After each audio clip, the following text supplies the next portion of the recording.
Campaign 2018 Election Special. A new report is due out Friday from the California Secretary of State that will detail how many people are registered to vote here. Now, here is what we know so far.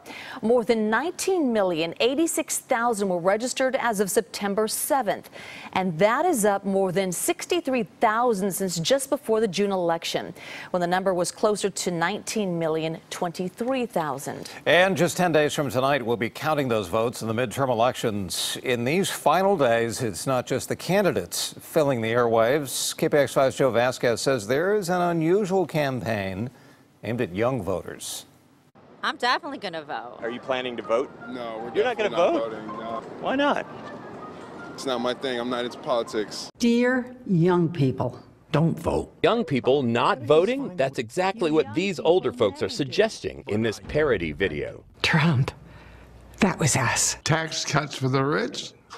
Hell yeah. I'm rich as I definitely plan on voting. I think every vote counts. I'm not sure. Like I said, I'm not really up to date on all the election stuff. Well then, let me bring you up to date. There's the governor's race. Gavin Newsom, Democrat, versus John Cox, Republican.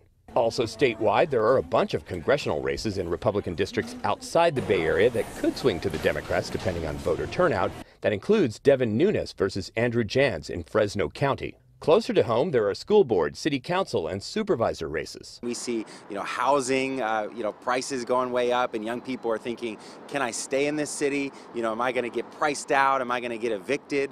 Well, some of those things are on the ballot. In fact, the ballot has 11 propositions. 4 of them are about housing. Propositions 1 and 2 are about affordable housing. Proposition 5 is a tax break for property owners over 55. And Prop 10 is about rent control. There's also Prop 3, which is about water infrastructure, and Prop 6 would repeal the gas tax. One thing, especially around people in my age bracket, 1834, is that only about 19.9% of people vote, and I think that's a real shame because it's important to really do your civic duty. But do young people really care enough about these races to vote? It depends what people find interesting these days. It's never going to be as interesting as the game on their phone. But if we can send it through Snapchat, maybe it will be interesting and maybe it'll reach them. Well, it's clearly dull. Former Mayor Willie Brown says Bay Area campaigns do not appear to be prioritizing young people in this midterm election because they have not proven to be a dependable block of eligible voters. We literally do data collection, and we determine where we can get the best bang for our campaign buck. That means going to likely voters. That's going to regular likely voters. Joe Vasquez.